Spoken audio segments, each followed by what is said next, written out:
We are here with babies. Welcome to Good Morning Mama. This is Amanda Sellers, as you guys know. I'm Chelsea Rizzo, but this is Amanda Sellers, the Sellers Dozen. She is a mama of 12. Oh, that number is insane. You just gave birth to your fourth set of twins. You were on our podcast before talking all things social impact in ministry, and all your missionary trips, which is so cool. And we've done so much in that short amount of time. I was looking back and I think it was like 6 months ago.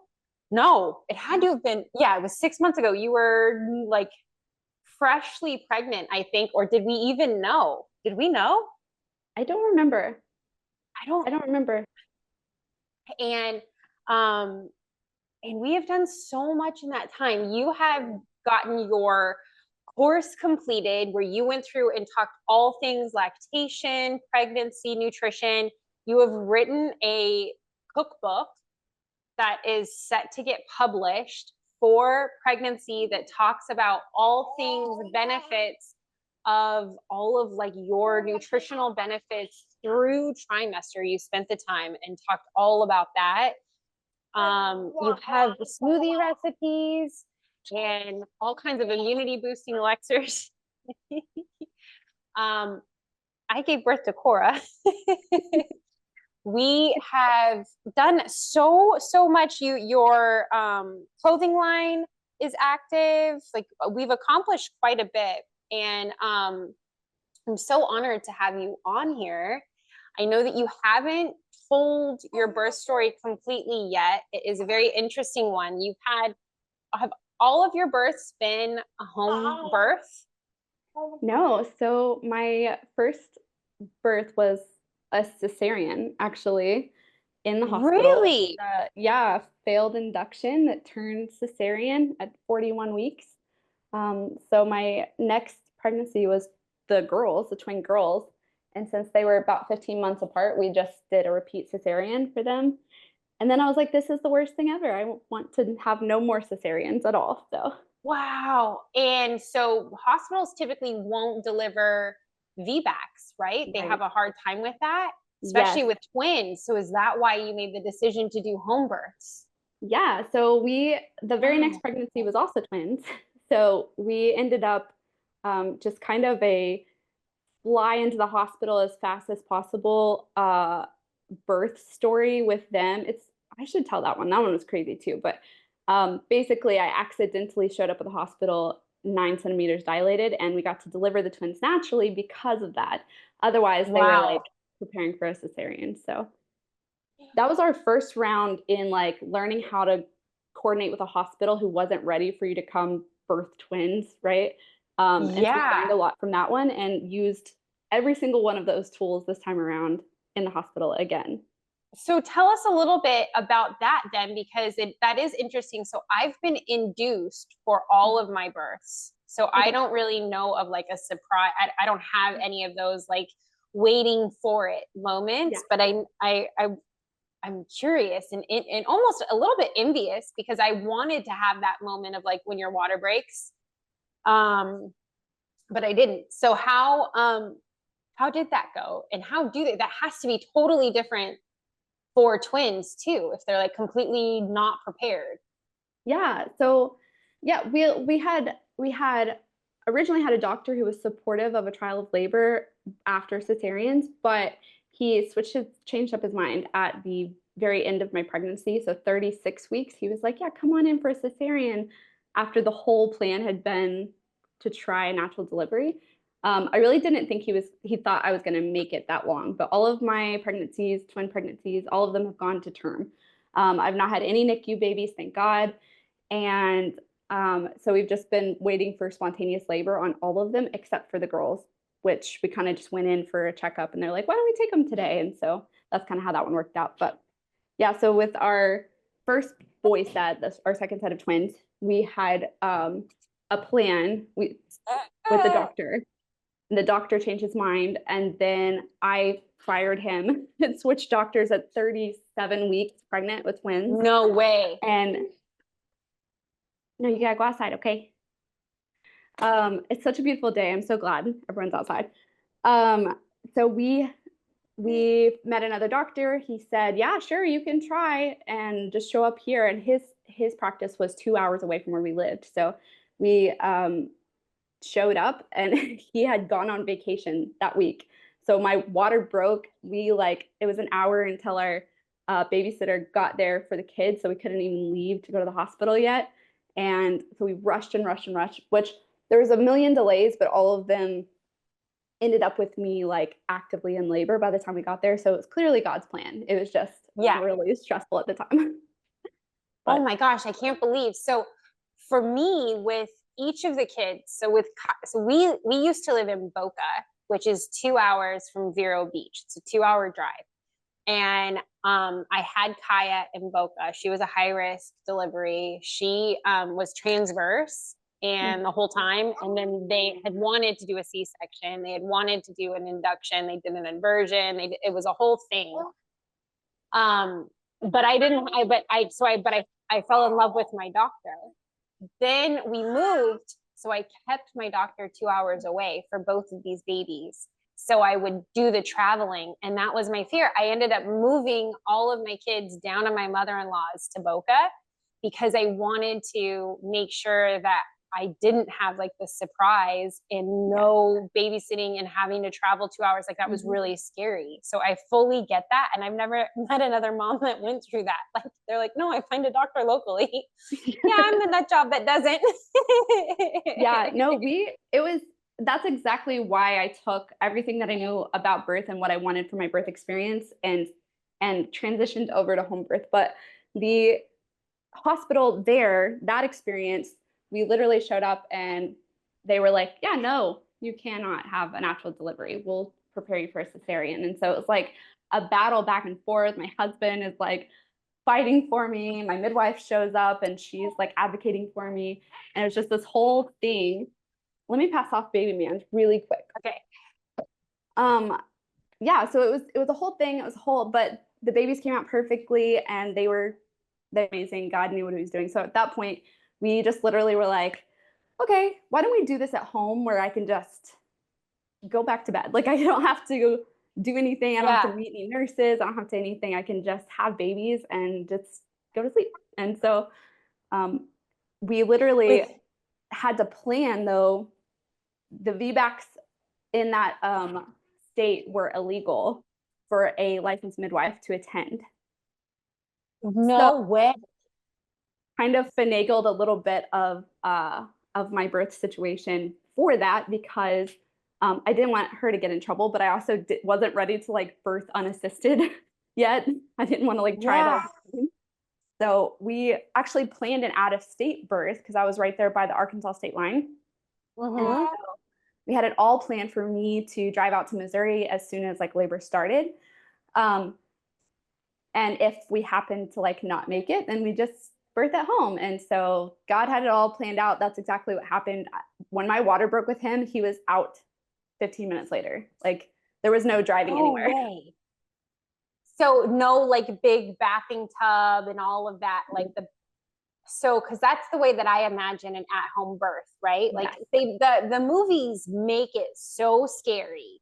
Yeah. And I think we've been culturally like very much conditioned to believe that home births are, no offense, for the crazy out there people, right? And it's extremely dangerous. I don't think that about you at all, but I can I can say that it is scary for me to think that I would have a birth outside of the hospital. But if you think about all of the rules, regulations, all of the reasons why these doctors make certain decisions, and my husband's a huge advocate for saying they want to keep you there because it's a business. The hospital is a business. The doctors are a business. Like they need patients in beds, and they're going to keep you there as long as they can. And we've experienced that in all of our births.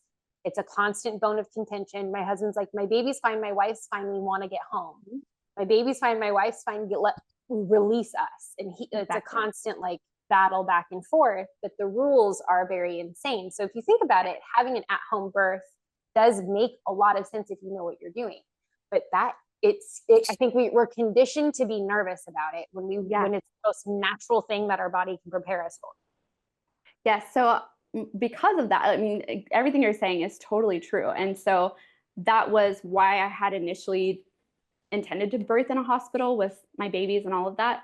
I have had enough experiences though that it became like I'm more scared to birth in a hospital. Like every time I go in a hospital, someone's trying to cut me open. So like Right. that was scarier to me than trying to birth at home. Totally. So yeah. Absolutely. Okay, so your births went smoothly like you got one that went smoothly at home. Yes. Now you are He was like literally on my bedroom. We birthed him on my bedroom floor with like my husband catching him. Like it was an awesome no. experience and kind of a whirlwind. And it like was really empowering. I was like, oh, well, that wasn't that hard. Like, Yeah. and then like I was hoping for, I just climbed in bed with my baby and I didn't have to drive anywhere. And it was amazing. It was really amazing. That is amazing. And so, how do you, when you are at home, before we get into the full birth story, like, how do you prepare for, like, do you have to do like the hot towels? Did he cut the placenta? Like, all of that stuff that I know nothing about.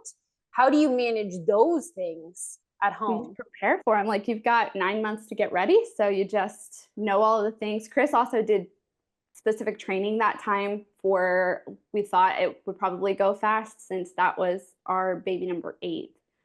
It was the 6th baby I had birthed because my oldest 2 are adopted. Okay.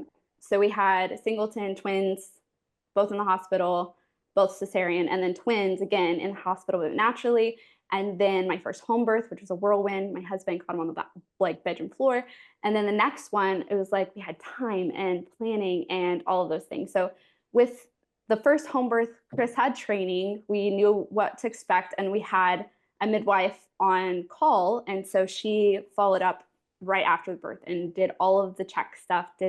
I think Chris cut the cord. I don't remember. That one was, like I said, a whirlwind. But we It's had almost it's almost like you have a course about this. It's almost it's check it out.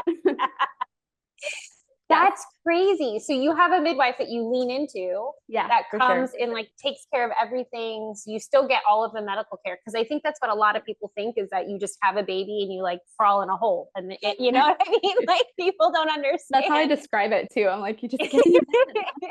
No, there is a whole like but it's totally different than having like a circulation of nurses who are on different shifts. It's totally different. Like you have a nurse or not a nurse, sorry, a midwife you have bonded with, and you have like who knows your like ideal birth scenario, and she caters to it, right? So like all the things that she has to do and check and all of that she does. Like mine, it was always really important to me to like be nursing the baby when we were checking things. Like I didn't want you to physically remove my baby for me, and she from me, and she knew all those things beforehand, skin to skin. And, it just like, it was a team that we had already built, and we already like had tons of trust that we got to build over months. So when you walk into a hospital, you're just like, you're meeting strangers in your birth bubble.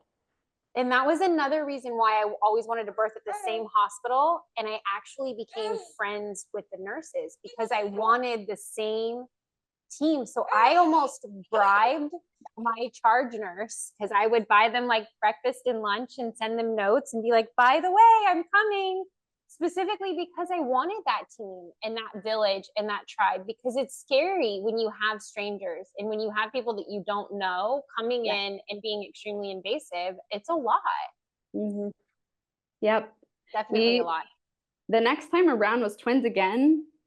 But we ended up losing Emma's twin halfway through the pregnancy. So at that point that was like peak COVID as well. So we got to plan a home birth because it was a singleton. But again, I moved like the middle of nowhere, and it was going to be 45 minutes from all hospitals and that kind of stuff. So we just, we planned that one. That one was like birth tub, like beautiful lights and all of that kind of stuff.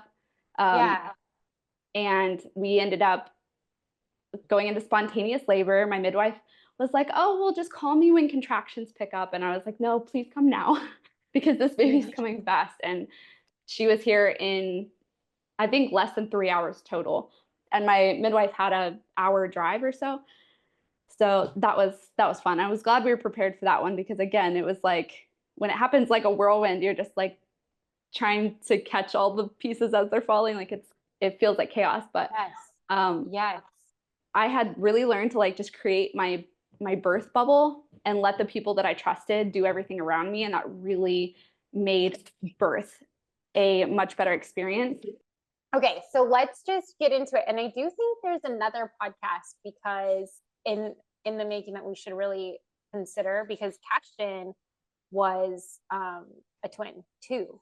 And I don't think that it's talked about enough. Yeah, and I think a that surviving it twin. deserves to be one whole podcast, because the grieving of the loss and the celebrating of the child that is coming is very a very delicate, it's hard. I don't, not very many people can feel that or understand that. And then I also think that there's a lot of not enough people talking about how natural is it a miscarriage? Like, I don't even know how to qualify it. It is. It's a miscarriage, but also a successful birth at the same time. Like, it's so confusing to me, and people don't talk about it. Even my doctors would be like, "Yes, I'm so sorry," and gave me a big hug, but like that was it. That was the end conversation. Yeah, I think that we should definitely talk about it. we really should. Okay. Good. I would love to do that. So let's schedule a time when it's no babies around, and I think that we should totally, not that that's ever going to happen, but we should do that. Try to do that in the next couple of weeks. Okay. So here we go. I really want to get into your birth story of Archie and Sawyer, because I do know that it was very crazy, very difficult, but also beautiful, right? Yeah. So I want to hear your babies were breech. Just right? baby A, which was the important one not to be breech, and he was. So Okay. yeah. I think and is that important, because that baby is going to distend first, and then once you're already kind of just opened, so it's okay if that second, if baby B was okay. That's interesting. I didn't know that. Yeah, baby A has to make space, and the butt's bigger, so the butt needs to come out first. Sorry, backwards. Head first. Head is bigger. Head needs to come out first. Yeah. Yeah. Okay. The head's bigger than the butt. Okay, so, go ahead. Sorry. I definitely want to preface it by saying that, like, because I have had the birth experiences that I have had, I was ready and had spent months preparing, like we're talking about. I was ready for a breech delivery. I was ready for twins. I was ready for a natural delivery after cesareans. I was ready for all that. I had been preparing for that for months. So when I showed up at the hospital was not ready for that at all to be happening that day. There was no like preparation or planning for that. I just showed up. So there was a lot of controversy, but in all grace, I am fully aware that they were facing a very unique and challenging situation, and they were falling back on their procedures and their policies. And I understand that. They just happened to like fully clash with my birth plan that I had spent months like preparing for. And my birth plan included a breech delivery of twins. So I was ready, and they were not. So that definitely caused the controversy that I'm going to talk about. But I had to find grace for that, because I do understand why they handled it the way they did. So I definitely don't like, no hate to my nurses or my doctor. I feel like they handled it the best way they knew how, if that makes sense. Yeah. So yeah, well, like I said, we were totally prepared for this time. We decided to do, since it was a breech baby, and instead of being at home, we decided to do a birth center birth, which is 8 minutes down the road for me. So that was perfect. And they had everything we needed and extra supplies just in case, and we could have more team members, all the good stuff.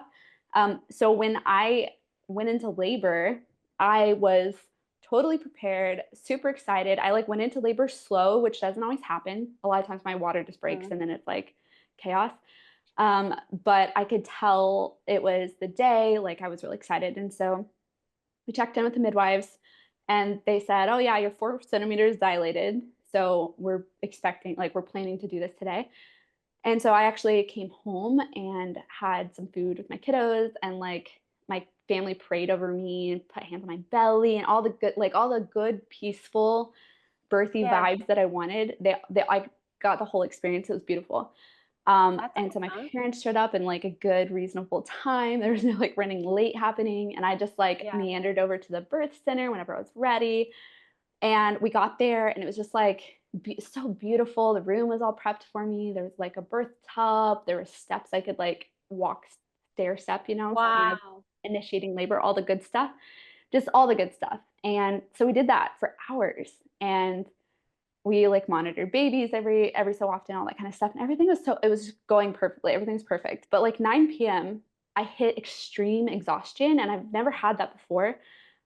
And so talking to the midwives, they were just like, okay, well, let's lean into it. Go take a nap. If you feel tired, we'll get some sleep. Hopefully that'll like get things really going, right? And so I slept and I slept like all night long and labor completely stopped. And I was so like appalled and like Yeah. mildly offended because that's never happened. And I was so ready to have my babies and it was all going so Yeah. perfectly. And it just like completely like full stop. No contractions, like I was feeling great. And um, so we just kind of had a team meeting and we were just like, well, I guess today's not the day. And Yeah. maybe it'll happen like later, that kind of thing. And we checked on babies. Everything was perfect. So I was not in labor and I was fine. And so Yeah. I decided to go home. And like when that happened, looking back, I can tell I had like a mild ache in my left side, but I had also been walking stairs all night long and I was hugely pregnant with twins. Yeah. So I kind of just dismissed it, but I got really sick to my stomach within like an hour or so of leaving the birth center and got home, took a nap, thought I would just like sleep it off, and woke up in the most excruciating pain I've ever felt in my life. And it was a kidney stone. And I knew exactly what it was because I've had it before. And it's the worst thing I've ever experienced. I would do labor and delivery 10 more times rather than have another kidney stone. It's Insane. excruciating. Yeah. Hmm.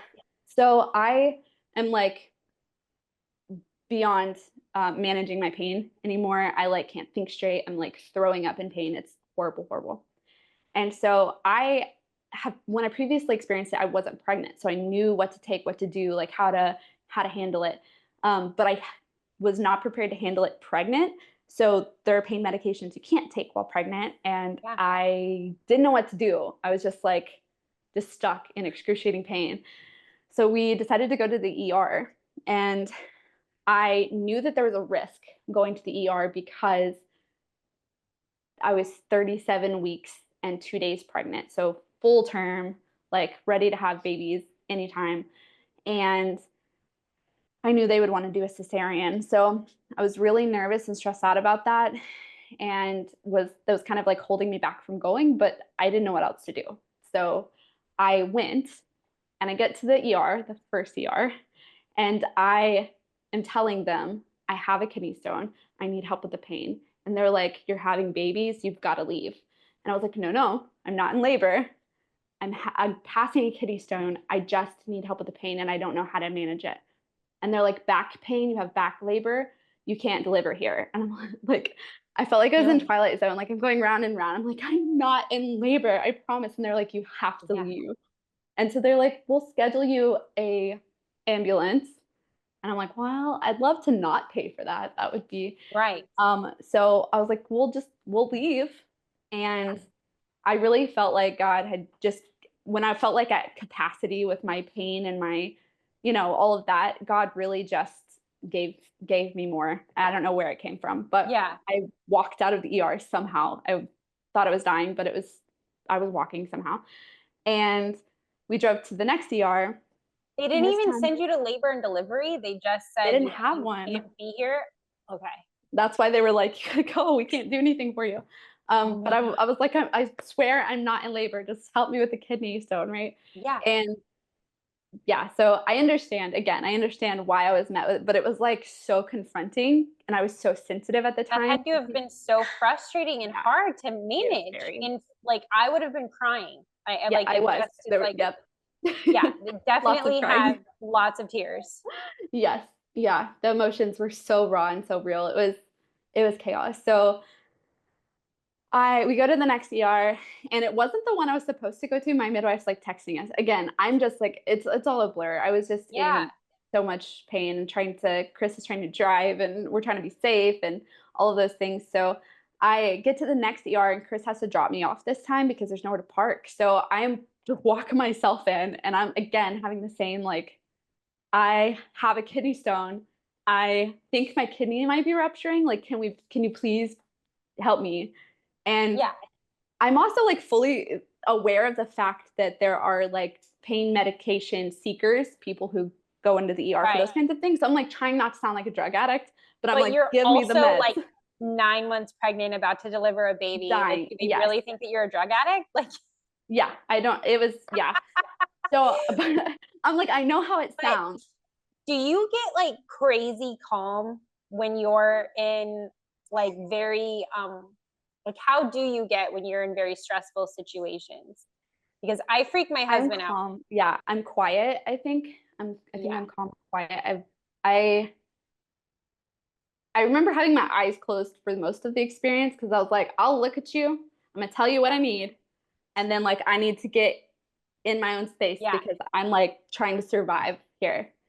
So So because the reason why I asked is because when I was in the hospital and I was they didn't realize the level of sepsis that I was in because I was so calm in my delivery that they almost didn't believe me yeah, for like how much pain I was in because I was like, I'm in excruciating pain. And they're like, yeah, I guess I can right, understand the pain management seekers because you're like, I don't feel well. And they're like, well, what's wrong with you? right. Normal people cry and are all like hysterical. Yeah. That's exactly that was my both times I went like when I went in for my first kidney stone and when I went in for this one, I'm like trying to use big words, like the right Yeah. words. Like I think an organ is rupturing. Can you please help me? That'd be great. Cool. But like that's not there's nothing else showing that. Like Yeah. and They're like, so really? yeah. And I honestly I feel like I leaned into it more on that one because I felt like I couldn't get anyone to take me seriously. Yeah. Um, they never believed me about the kidney stones, by the way. We Wow. went That's to, crazy. and of course, then, okay, well, I'll tell the whole story, then it makes more sense. But literally, I go all the way to birth telling them I'm not in labor, and they're like, oh, you're in labor. And I'm You're like, no, it's a kidney stone.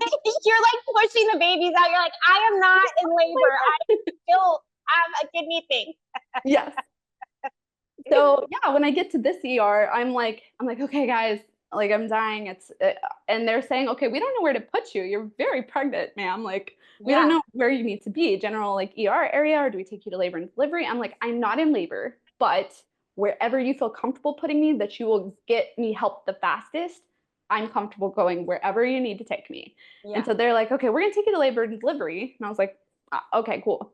I mean, I'm your not body's under delivering so today. much stress. It probably put you into labor as well because you were so pregnant and all that. But being under that much stress of trying to be like, I'm sick. I Yes, don't feel good. right. Like, not to Yep. mention you're in a lot of pain. Okay. Yep. Yeah, no, so they literally they finally get me in a wheelchair and I just like closed my eyes from the wheelchair to like in a hospital bed. I'm just like zoned into like survival mode. And I told Chris, I was like, I really don't think I'm having these babies today. I think I'm like, we're gonna take care of the kidney stone, we'll have babies next week or something. It was just so stressful that I didn't think I would actually go into labor because of how stressed I was, I guess. Um, but yeah, so we get up to the labor and delivery room and they're like, well, we got to put the baby monitors on you, get both the heartbeats. So they're putting straps right across my kidney. And I'm Oh, like, I can't, no, I cannot. And they're like, ma'am, you have to sit still. And I'm like, you can't put that there. Like I'm it hurts. dying. Like, Yeah. and so I'm like, what can we stop this for a second? The babies are fine. Can you help me with my kidney stone?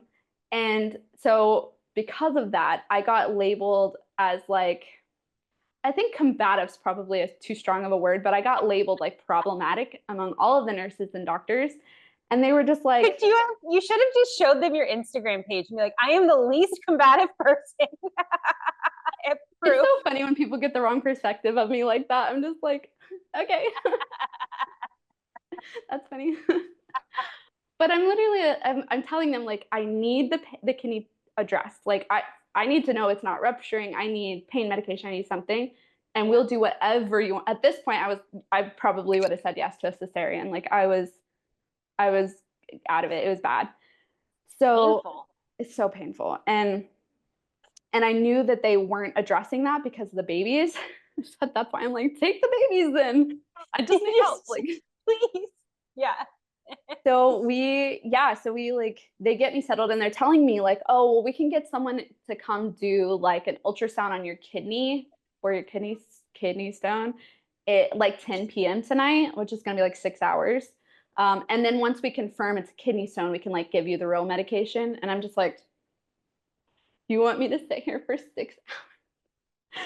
I'm just like, I promise you, like, I promise it's a kidney stone. And so they're like, okay, well, we'll check your urine. So they do. And they're like, there's definitely blood in your urine, but there would be if you were in labor too. And I'm like, it's not labor. I promise. It's the kidney stone. Thank God. Wait. And so they're like bringing me heat packs and they're putting them on my lower back because they think I'm having back labor. And I've had back labor, which is excruciating. You're but like, it was this like is my 12th. This is, what was that? Yeah. This is your, how many birth? I've lost count. It was bad. Yeah. It was like, I'm just like, I can't, I'm a professional. Like, what do I tell you? Like, and I'm like trying to be as, you know, I have had a lot of babies. Like I do know what's happening with my body and you have to listen to me. And so everything they were doing was perfectly catered to me being in labor, which would have been so great if I was in labor, but I wasn't at the time. So it wasn't very helpful. They're like, yeah, it was, yeah. They were not listening at all. No, and I was trying to decide if I was going to overshare. They were really hesitant with the medication. So they were like, well, we can give you medication rectally if you really need it. And I'm like, okay. Yes, please help me, whatever you need to do. Yeah. But it felt like almost, and they never did, never gave me, it was almost like they were testing me or something to see if I was for real. And they wouldn't, for real. And you wouldn't have taken the epidural. Because they didn't offer it. So you were that far. They kept saying you're in labor. That would have been my thing. I would have been like, okay, then give me give me an epidural. I get so angry because I can only imagine with what I was just through. I couldn't imagine going through something like that while pregnant and pregnant with twins. Like, forget it. I would have been so mean. I would have not been graceful. Yeah. Well, I'm always like really intentional about being prayerful over my labors and delivery, even though it was unexpectedly in the hospital. Like I've always been really hopeful to have like a graceful birth, and thank God it has been, but usually it's because I'm surrounded by wonderful people and it makes it easy. This one was not so easy, but I literally was telling them, so there was some like background communication between them and my midwives, because my midwives have worked closely with this hospital. And so my midwife is, thank God, she's advocating for me. She's telling them like, forcing this woman into a cesarean would drastically limit her family size and her ability to continue to have children. And facing like the decision to stop having kids at that point was like, I wasn't ready to make that choice. And having a cesarean would have really, really limited our future birth. And I don't know if we have future birth plans, but I wasn't ready to make that choice at the time. So just having a cesarean for no reason was scary. It was terrifying. So that's interesting. I want to ask you a question. So is there a limit on cesarean? Yeah. So yeah, the biggest reason is because you have a scar that is constantly being reopened. And so you have to go through your whole pregnancy, like putting pressure on that scar, and you're at higher risk of uterine rupture. And so I had already had 2 cesareans, and both of them afterwards, I had to keep having my uterine scar checked to make sure that it was like holding up really well, and thank God it was perfect. Wow. But that puts your body at risk. Plus, just having abdominal surgery every 2 years Yeah. is its own risk. Um, Yes. it's a huge deal. It's anyway, and it's That is horrible a big deal. recovery. It's the worst recovery I've ever had in a pregnancy Yeah, or in a I've never delivery. experienced it. It's I just can't imagine. like, I mean, and it's like it's your whole lower body, everything hurts. It's all of the like postpartum recovery anyway, on top of major surgery recovery.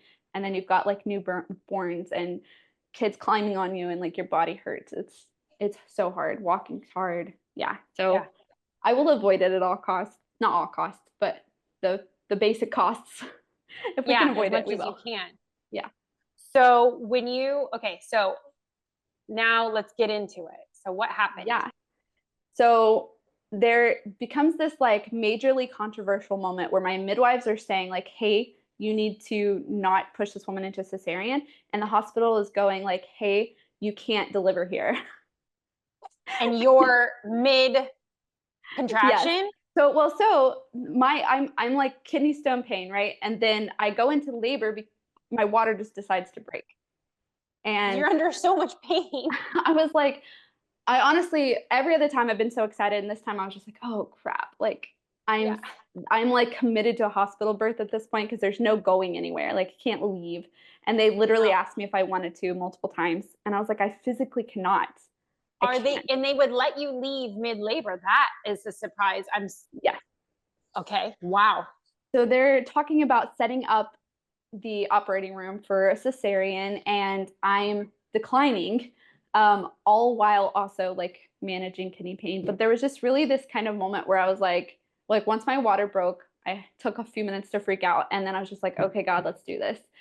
Yeah. And I like immediately got up. I was like laid down, and I like got up on the bed, and I turned over on hands and knees, and I'm like like moving my body, praying, and like yeah, that was about it. That was the cycle. Yeah. Like Yeah. keep moving my body, keep praying.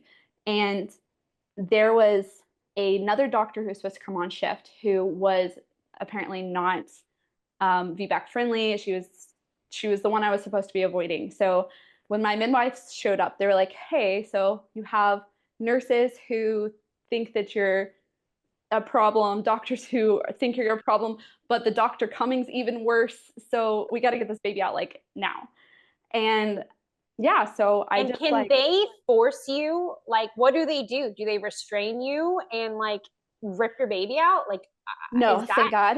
No, it is a feels lot very more of like what, Handmaid Tale? yeah. Well, so we have they have forms. Basically, they make you sign forms that are like, I understand the risks. Here's what's going to be happening. And we have a parade.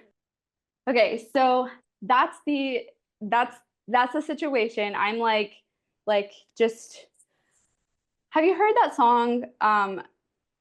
He is in the room. Yes, I can't remember I who it's by. love that. Okay, so that's By literally Phil going through my Wickham. head. Like I can't. I'm just Yeah, having to focus on the important things and like just recognizing. Wait, God is in the room with me. God yeah, knows, has known this whole time, like what the plan was, what was happening, and I am here now. It's happening. right, So right. I was just like push into everything I know about delivery, be quick about it, and like watch God do his thing. And so yeah, I did that. I was in full blown like focus mode. My midwives showed up and were like supporting me, just like keeping the peace basically, but they can't be hands on because they're not licensed, not hospital. Um, and so my doctor comes in and is like, hey, we're getting such and such ready. You have to deliver in the operating room in case we have to do an emergency cesarean. So we're like trying to get all that prepped for you. And I'm just like vaguely listening to him and just like in labor, like just laboring. I'm like moving my Yeah, hips. I'm, checking my body position, all the things I can do. And he is reminding me, okay, we have to do a bunch of paperwork because you are declining a cesarean, which is completely against hospital policy. So we need you to sign for that, to say that you know the risks and you know what you're doing. And so I say, yeah, of course, come on. And so he comes in with this clipboard, and there's another nurse, and then my midwife's over here behind me, and then my husband's with me, and he's standing over me with this clipboard, and he's like he's like reading the clipboard to me. He's telling me all of the risks, all of the like uterine rupture and Oh my God. like hysterectomy risks and like hemorrhaging, and just like he's like reading me this super, super scary risk list for attempting a natural delivery. And I am in birthing baby zone. And so he's like shoved a pin in my hand, and he's like, sign your initials on each and every one of these like risky, scary things I'm telling you. And so I'm like, I had to roll over to be able to sign. And so I'm like in position to birth a baby, and he's got this clipboard in my face, and he's like reading it to me, and I'm like just signing it blindly because I'm in so much pain. And a contraction comes, and I'm like, here, take this. So I like shove the pin back, and I'm like, I have a contraction, like leave me alone for a second.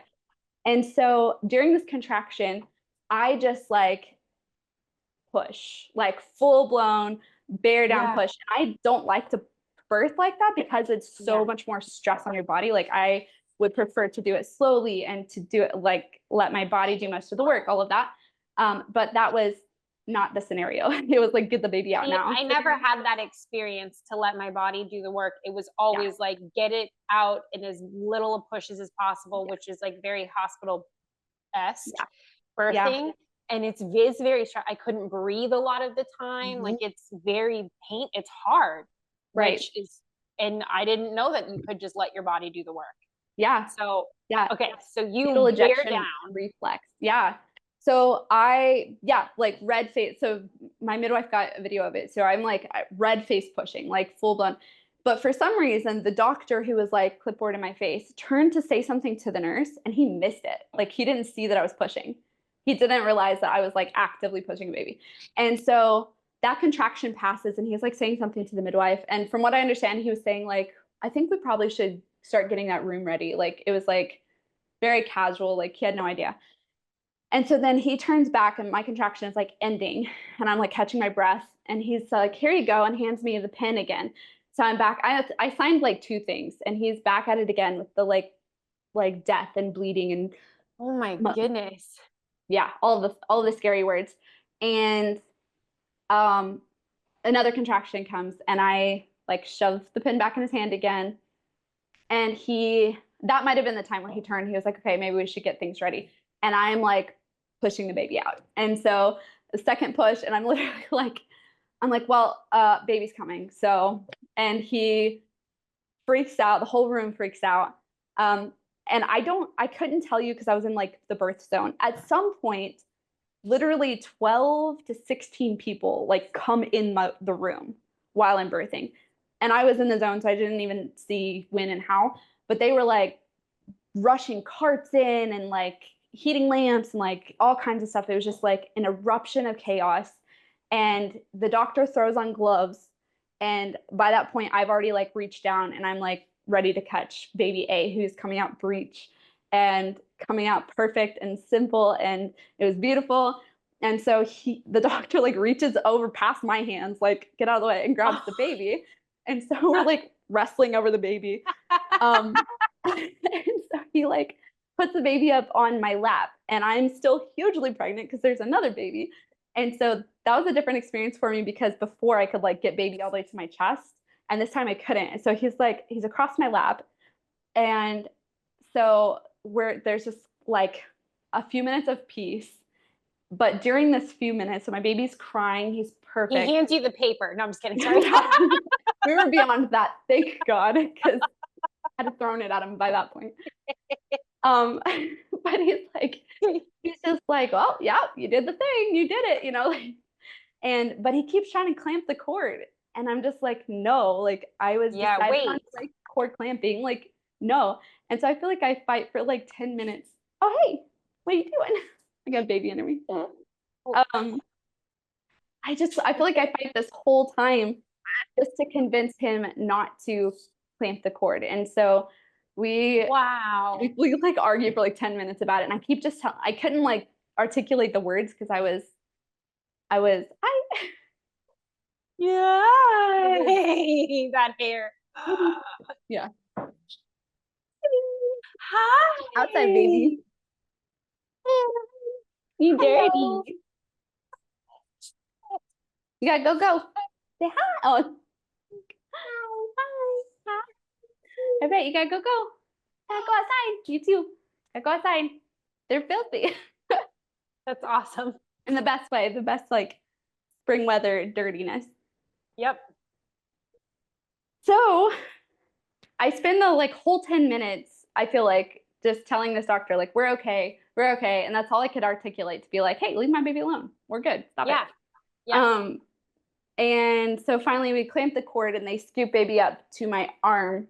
And I kind of have this moment where I'm like they're telling me you need to get baby B out. And I like was, I guess, anticipating letting my body do it. But Yeah. then I kind of like realized, I'm like, wait, I'm obviously fully dilated. Like, Yeah. could I just push this baby out like Right. right now Yeah. without the anyway? So I tried and baby came right out with one push. Wow. And so I was like, it was just different than all the other ones because the other ones you got to like wait for your body to be ready and make sure you're fully Yeah. dilated, all that kind of stuff. But we were ready, so we just did You the were thing. ready. And baby B came right out, and he was really quiet. And my placenta and everything came out at the same time, so there was no like follow up placental delivery or any of that, which I appreciated because I was pretty done having doctors in my space at that point. But Yes. he was perfect and he was quiet. And I was a little nervous because of how Yeah. quiet he was. But he was perfect. So he's Oh, still to this that's day so is quieter good. than his brother. Oh, he's just quiet. Yeah, he's just Just a quiet. quiet baby. Yeah. But That is insane. yeah, it was, yeah. And then that one, they were like, okay, we're going to clamp the cord right now. And then that And you're was a like, huge no. battle for me because I'm like, we're done. What do you mean? Like, why? Just wait. And Yeah. then he had a whole thing about being concerned that the blood was going to flow back out of the baby into the placenta, like the placenta was going to rob the baby of the blood, which is not how that works. So I'm really confused why that was. Anyway, so they clamped his early, and he was He just like, had to win a battle. He just had to yeah, win a battle. I don't Because know. I never experienced that. I got very lucky having the same doctors deliver me, and they all knew wait to clamp, like wait on cord Yeah, clamping, always have the golden hour, always have the yeah, skin on skin, like wait on everything. Um, like no like vaccines, no, not like I fought all of that fight in the beginning. mm-hmm. Um, and so they And were just prepared. And yes, like I had the reputation of she'll be really nice to you if you're nice, she'll be really bitchy if you're not. Like it just is. yeah, That yeah. was the consensus. Yes, that's totally fair. And so I think that was the biggest thing. I obviously hadn't fought any of that fight yet. I hadn't aligned or arranged anything. So they were falling back on policy. And Yeah. that it was so hard because then they're checking my records and they're going, oh, you had gestational diabetes, which I did fail a gestational diabetes test, but we treated it the rest of my Right. pregnancy I through remember diet. that. And it went Yes. fine. My blood sugar stayed fine. It was all fine. But because of that, they started pushing, like, we have to keep testing your baby's blood sugar to make sure the blood sugar is fine. And the blood sugar test that they were testing, they were looking for a specific hospital policy, like blood sugar level, not the standard medical understanding of what is healthy and safe. They had like a higher level they expected it to be for babies, which again, that's not an argument you want to have like right after birth. That's the argument you have beforehand when you're Yeah. preparing. And I didn't get to Yeah. have that. So we ended up stuck in the hospital for an extra several days because they were kept testing my baby at like he hadn't eaten So, for 3 hours, so his blood sugar was low. oh my And then instead of letting me nurse him, they gave him glucose immediately because it was like, oh my gosh, it's lower than our policy. Not lower, like dangerously low, just lower than our policy allows. So they gave him glucose immediately. I'm like, why would you not let me feed my baby? You knew he hadn't eaten Yeah, in 3 hours. Like, right. Just let me. Oh my yes. goodness. See, I'm wondering, is your hospital a blue state? Were Are you we in a a blue blue state state? or are you purple? Yes. Chris has blue state.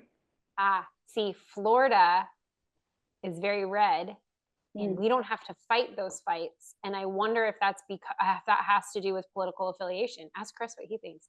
I wonder if Yeah. that if that reflects in hospital policy because I remember when we had Kaya, we had a very difficult time. I had to change my doctor because they wanted me to get a COVID shot. And Mm. that's a whole nother controversy. This is Yeah. another like big thing. But I Mm-hmm. refused. I'm like, if you won't let me take Advil as a pregnant woman, Mm-hmm. then I'm not getting a vaccine that's been around for a year. I'm just not.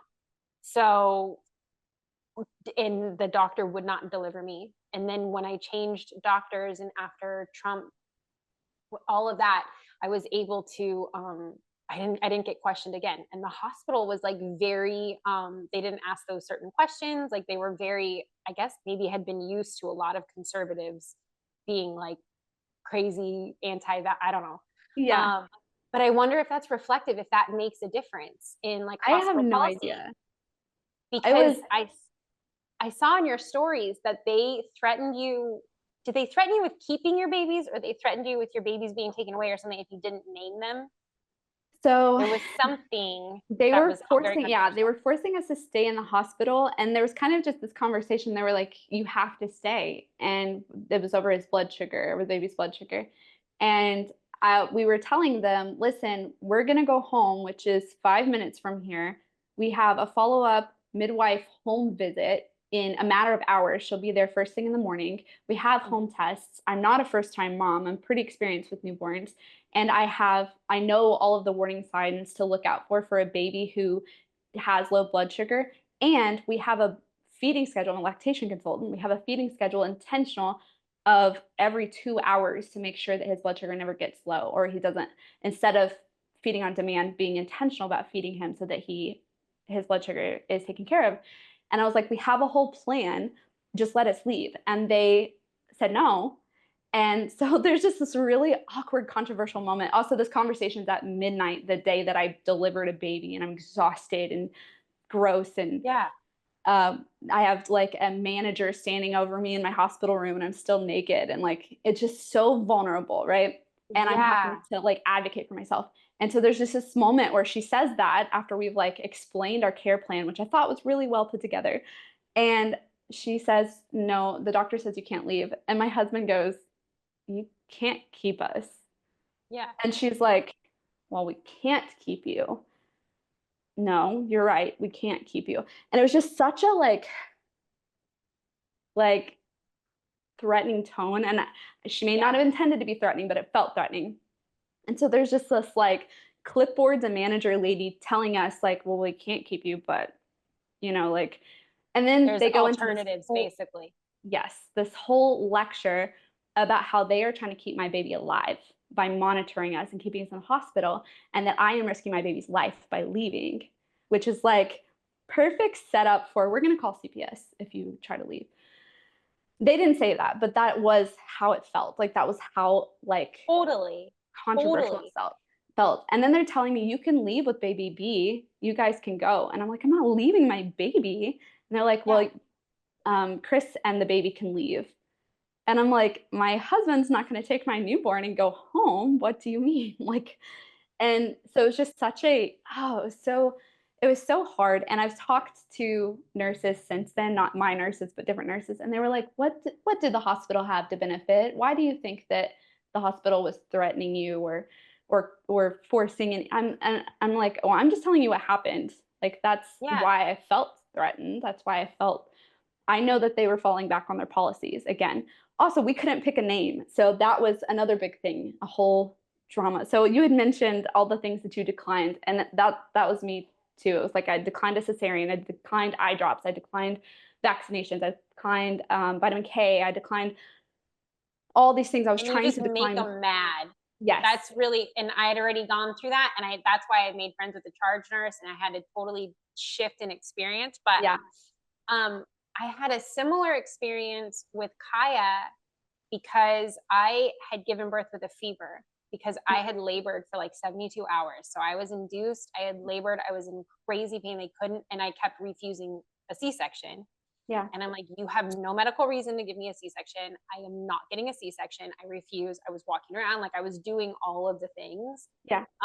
And I think they just wanted me out of the hospital, but I was like, they just had me there. My doctor was really great. She was super advocate.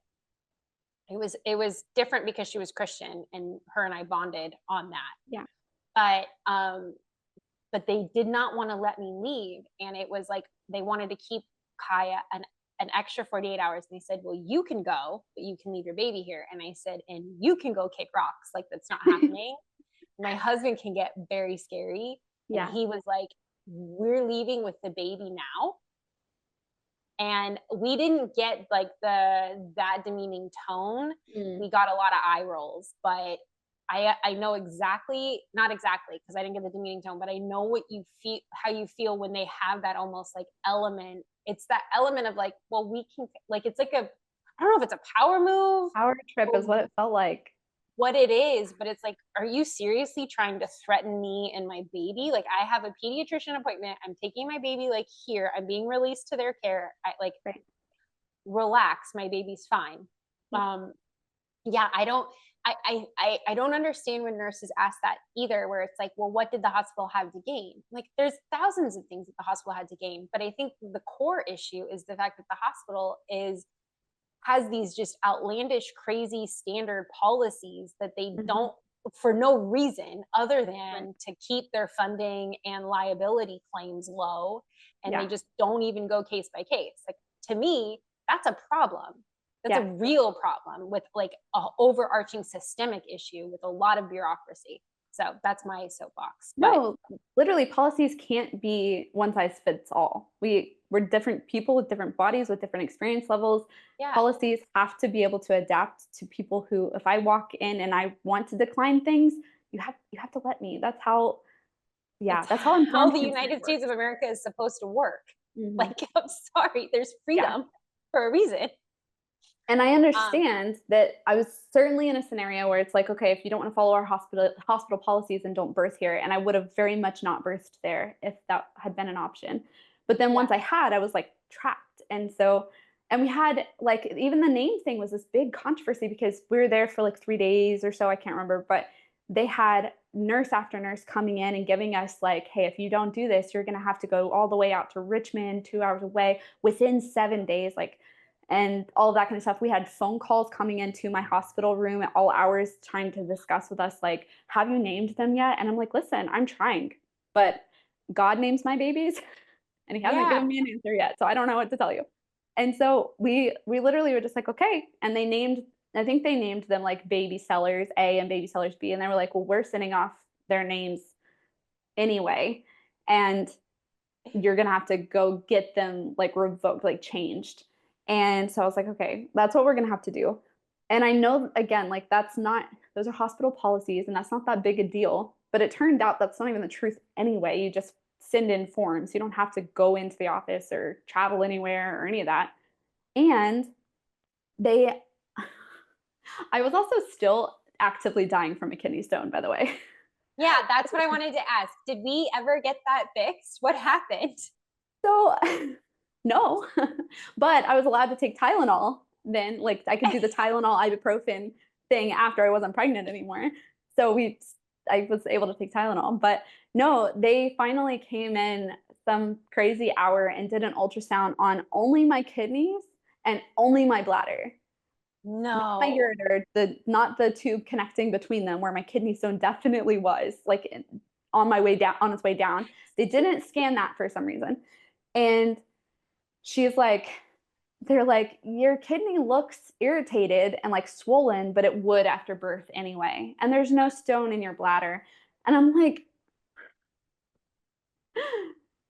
are you still telling me there's no kidney stone? Like, you don't believe me? You still don't believe me?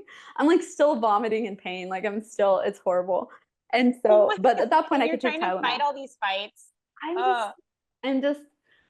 It was really hard not being believed. And I know why. I get it. But it's just like, It was so hard. And so I have this picture of my birth, like right after both babies are born. I think they're like examining my placenta on a table beside me. And there's, no joke, 12 people, like strangers, standing in this room. I'm naked with just like I have just my hospital gown, like kind of mildly covering me. Oh And my there's just gosh. an army of people just watching, like just sitting there witnessing the whole scenario. And I'm just like, okay, I would not have picked that ever. But No. I am really hopeful that somebody learned something about breech birth. And I had so many people come in later and say, like, hey, I was actually out in the hallway and I had my head in the door and I watched your birth, which is crazy. But that they were saying, like, I had never seen a breech delivery before, much less of twins. Like, and I'm like, I'm so glad you got that experience. I'm so happy for you to experience this. Honestly, I am, because I want real birth to be, so my midwife and I had a conversation about that in front of one of the nurses. And my midwife was like, I'm so glad those people got in that experience, that they got to actually see that, because there are doctors nowadays who have never seen a vaginal breech delivery of a twin, and those kinds of things. And my nurse literally turns around and she goes, well, we don't want them to get the wrong impression of what breech birth is. And I was just so floored by that, because I'm like, that was breech birth. What do you mean? Like, I literally birthed a breech baby. That was breech Yeah. birth. What do you mean a wrong impression of what breech birth is? But there's this whole like idea of how dangerous it is, right? And Yeah. how so many things could happen. And, that the fear behind it keeps people from getting trained and having experience. And the lack of training and experience makes it scary. Right. So And now there everybody are has experience. elements of risk for Yeah. sure, right? As with And cesarean. Yeah. as with cesarean, there are elements of risk. What are those risks? Because there are so many breech babies, but there is a lot of fear, because I remember she was breech up and until like the week before I delivered, and so they were heavily talking cesarean, but I'd already gone through quite a bit with my doctor that there's no. I've already been through two babies vaginally. It's just not happening. My like Mhm. no. I'm So so she had proud of already you. known. Well, yeah, I'm so no, proud of I'm you, not girl. kidding. I'm like, I said, it's a practical thing. Like, I need to be up walking around Mhm. for my other children. Like, I don't have help. Like, I have somebody that comes in and helps me clean my house, but I don't Mhm. have like any kind of night nurses. I don't have family Right. close by. My husband works full time. Like, it's me and my babies. And Yeah. so I need to be fully functioning like as soon as possible. Like, I don't Yep. have that 7, 8 weeks. And I don't think anybody does. I'm not saying that. But if I had the choice, I'm not going to elect to have a cesarean, because Right. it just scares me. But it's also like, I feel like my body was meant to do it a certain way. And I just want to do everything I possibly can in my power to make that happen. Yeah. So you Not said a to phrase. negate anybody else's cesarean. My No. mom had me a cesarean, and she still to this day has pain. Mhm. And she still to this day has said that, like, it was an emergency cesarean because my forehead was pushed against her pelvic bone. So she had to have it. But and I don't know if she didn't know if they a lot of people don't know that there are midwives and all of that that can help them do things Yeah. naturally as well. Yeah. Um, but knowing that experience with my mom, I just had refused. I just did not want to have Yeah. a. Sorry. Okay, so there are risks though with breech birth. Yes. What are those risks? Just, So hold just on. I want to say something important. I want to call out a phrase you used that I think is so important for moms to know. You used the phrase medically necessary. And when I had my first pregnancy, I didn't know that wasn't a term I knew. So if the doctor was telling me to do it, in my mind, it was medically necessary. Like, why would a doctor tell me to do things that aren't medically necessary? And that's why oh we yeah, ended up with a failed induction. But medically necessary is such an important phrase. And that is a phrase I started asking my doctors after that second cesarean. I was started asking, like, okay, is this medically necessary? And then I was so surprised to hear over and over, no, actually, it's not. This is policy, or no, it's not medically necessary. We just think it's best, or we would advise it, but no, it's not medically necessary. And so once I got to the root of that phrase that you're using, it's such a good one. it changed everything for my birth. And it was like the foundation I got to build my birth experiences around when I was meeting with my midwives. Because it was like, give me the medically necessary information and Mhm. then give me your advice and like what you would think would be good for my space and my birth and all of that. But like, I need to know what's medically necessary first. Like, I need to trust that you're not going to encourage me to do something that isn't medically necessary. I think that that's so good to have a conversation about. And I'm glad that you called that out because it is key in everything that I do when it comes to being a mom, when it comes to giving birth, pregnancy, and with my pediatrician. And I learned a lot of that because of what's going on like in the MAHA movement with all of the vaccines and all like the food. I've been a huge believer in a lot of like our food supply ever since I was like 19. I've just been researching it is just so crappy that I really don't have a huge belief in big pharma. Like I'm a big Yeah. believer that we can heal ourselves. We food, like the right food, the right things can be a healer. Prayer, I'm a big believer in all of that. Now, I think the biggest things that I condition my doctors to know about me, and I will literally change my doctor if they don't, is what is medically necessary. Hmm. Baby first, mom second. I always Hmm. want to make sure that baby is healthy, baby is satisfied, then mom. And then I also, when it comes to any type of vaccinations or anything with the kids, because I do some vaccines. I do. Yeah. Um, I want to know what's the longest scale that I can go, not for school Yeah. policy, for the health of my baby to make Yeah. sure that they're protected. Because I don't want to deny science either. Yeah. I want to, like, what's been proven to work, Hmm. great. But what's the longest I can wait? Because I Yeah. think that we jam all of this together in babies. So understanding those kinds of conversations with the baby. And then I Yeah. love that you called with the doctors. I love that you called out, then give me your opinion. Tell me Yes. what's medically important. Then I want to know from your experience as Mhm. a doctor and a medical professional doing this every day, what is your opinion? Exactly. And I won't hold you to it. I say that a lot. I won't sue you. I won't hold you to it. Just tell me what you believe because Yeah. they're so scared of being like malpractice suits. Yep. Tell me what you think would work. Yeah. I say that all the time. I'll No, sign it's so something. Just give me important. your opinion. Yes.